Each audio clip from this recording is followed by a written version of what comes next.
Last battle Akbar का जो होता है ये है battle of Asirgarh 1601।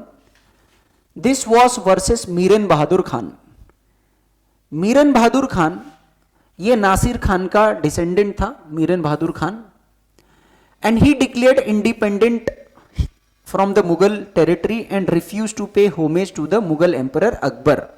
So this is known as the last expedition of Maharana Pratap. शायद मैंने पीछे ये 1604 कर दिया होगा, लेकिन 1601 याद रखना। कभी कभी पूछ लेता है कि अकबर का लास्ट बैटल कौन सा था, तो बैटल ऑफ आसिरगढ़।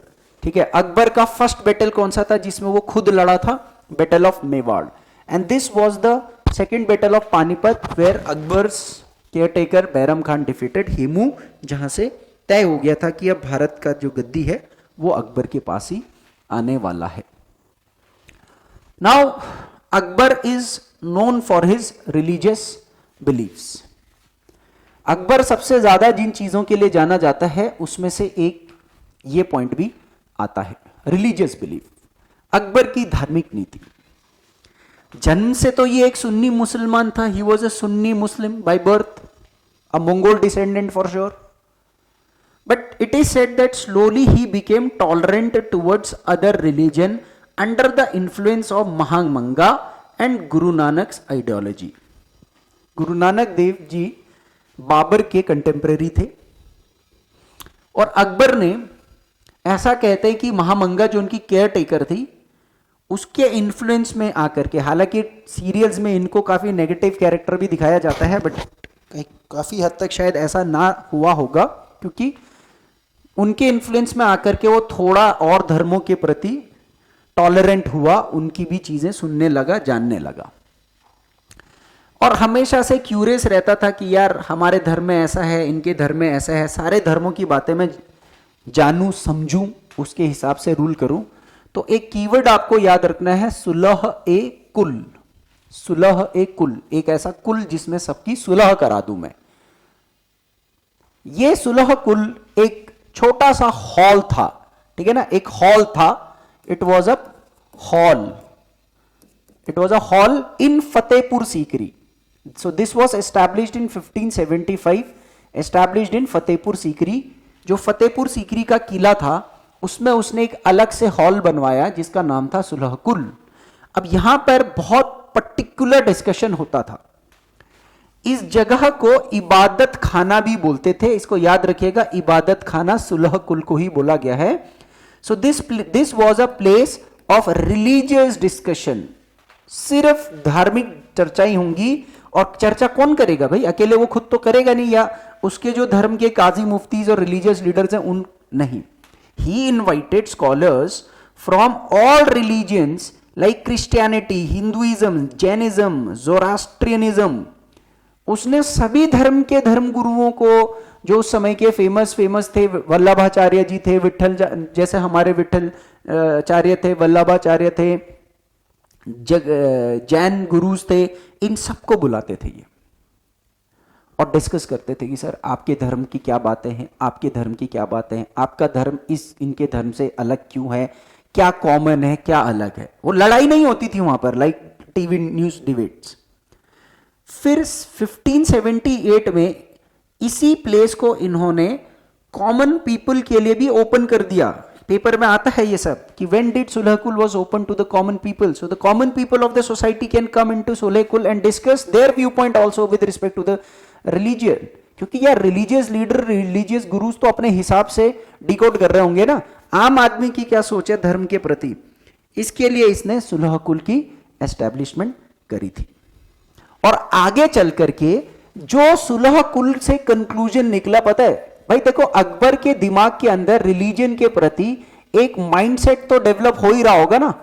तो जब अकबर ने बोला कि इस्लाम में ये सब है पर ये कुछ अच्छा है, ये कुछ बुरा है, हिंदुइज्म में ये कुछ अच्छा है, ये कुछ बुरा है, या फिर क्रिश्चियनिटी में ये कुछ अच्छा है, ये बुरा है, बुद्धिज्म में ये अच्छा है, ये बुरा है, सब जगह का उसको जो अच्छा लगा उसने वो सारी आइडियोलॉजी इकट्ठी करी और एक नया रिलीजन बनाया जिसका नाम है दीन इलाही। दीन इलाही क्या है? This was the religion that was founded by Akbar, और ये 1583 में फाउंड किया था। ईयर भी याद रखना है और ये क्या है ये भी याद रखना है।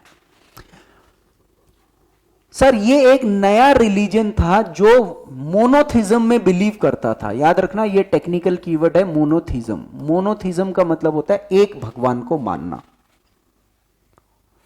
इस रिलीजन में there were all the good points of every religion. हर रिलीजन के अच्छे पॉइंट्स हैं और इसीलिए इसको बैलेंस्ड रिलीजन भी बोला गया है। ये रिलीजन इसलिए इसने बनाया था ताकि जो धर्म के हिसाब से जो डिविजन्स हैं, सेपरेशंस हैं, उनको ये खत्म करे। So it aimed at bridging the gap that separated different religion. अलग अलग धर्म में जो सोसाइटी गैप क्रिएशन हो रहा है, ये सुलह कुल उसको अलग कर पाएगा, दीन इलाही। इसकी आइडियोलॉजी में डिवाइन फेथ थ्रू दो मिक्स्ड लिबरल ह्यूमैनिटेरियन बिलीफ। आप धर्म को मानो लेकिन उदारवाद यानी लिबरल भी रहो, उदार रहो, और मानवतावाद ह्यूमैनिटेरियन आइडियोलॉजीज भी डेवलप करो। ये इसकी आइडियोलॉजी रही। इसके जो चीफ पुरोहित थे वो अबुल फजल थे, जो कि अकबर के चीफ सेक्रेटरी भी थे। And the first and the only Hindu follower was were Birbal. ऐसा बोलते हैं कि बीरबल इस रिलीजन का एकमात्र हिंदू फॉलोवर था। And it had only around 15 followers. कहीं कहीं पर 150 दे रखा है, कहीं कहीं पर 100 दे रखा है, वगैरह वगैरह। ऐसा क्यों भाई? ये तो अकबर बादशाह है, ये तो पूरे के पूरे दरबार के सभी लोगों को, अपने रूल ऑफ एरिया के सभी लोगों को फोर्सफुली कन्वर्ट करके सबको दीन इलाही में कन्वर्ट कर देगा। पर सर फिर जबरदस्ती करेगा तो लिबरल नहीं माना जाएगा ना, जबरदस्ती करेगा तो ह्यूमैनिटेरियन नहीं माना जाएगा ना। तो क्योंकि इसमें फोर्सफुल कन्वर्जन नहीं होता था, जबरदस्ती नहीं मानना है। आपको अच्छा लगता है तो मानो आप। बीरबल की मजबूरी रही होगी, उसने कहा यार बादशाह का मेन आदमी हूं मैं, नवरत्न हूं, तो मैं तो फॉलो कर ही लूं कम से कम। So this was the religious belief of Akbar with respect to his own religion. तो सुलह दीन इलाही उसका खुद का रिलीजन था। अब सवाल आता है कि क्या अदर रिलीजन को इसने पैट्रोनेज किया है, उनको चलने दिया है? Was he tolerant towards the other religion? तो हिस्ट्री बोलता तो है कुछ एग्जाम्पल के साथ, जैसे क्रिश्चियंस के प्रति कैसे टॉलरेंट था। पोर्चुगीज के साथ मिलने के बाद ही डोनेटेड लैंड डोनेट किया उसने। चर्च बनाने का परमिशन दिया। आगरा और लाहौर में इन्होंने चर्च बनाए। आगे चल करके जब शाहजहां आएगा ना तो वो खुंदक खा जाएगा, वो तुड़वा देगा इन चर्चों को। जैन गुरु थे जिनका नाम था हरविजय सूर, उनको इन्होंने जगत गुरु का टाइटल दिया था। जब सुलह कुल में उनकी बातें सुनते थे, जैनिज्म से रिलेटेड एक्सट्रीम पिनेंस की बातें सुनते थे कि हमारे रिलीजन में तो त्याग होता है, ऐसा होता है, वैसा होता है, तो भैया उन्होंने कहा आप तो महान हो, यानी कि जगत गुरु हो। हिंदू धर्म के टाइम पर उसमें 2 रिलीजियस लीडर्स डेवलप हो रखे थे जिनका नाम वल्लभाचार्य था।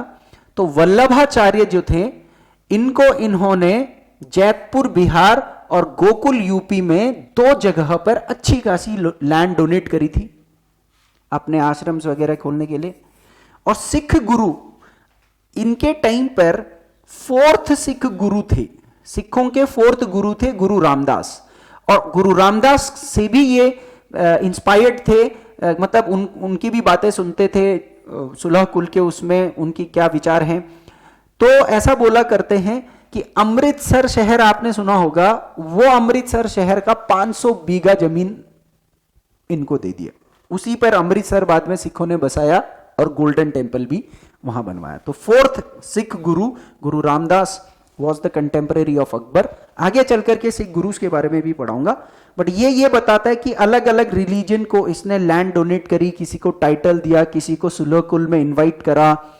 सो ऐसा कोई इसकी दुश्मनी नहीं थी धर्म गुरुओं के साथ या अदर रिलीजन के गुरुओं के साथ। सो ये तो था अकबर का रिलीजियस एंगल। इसके बाद हम पढ़ेंगे अकबर के नवरत्न।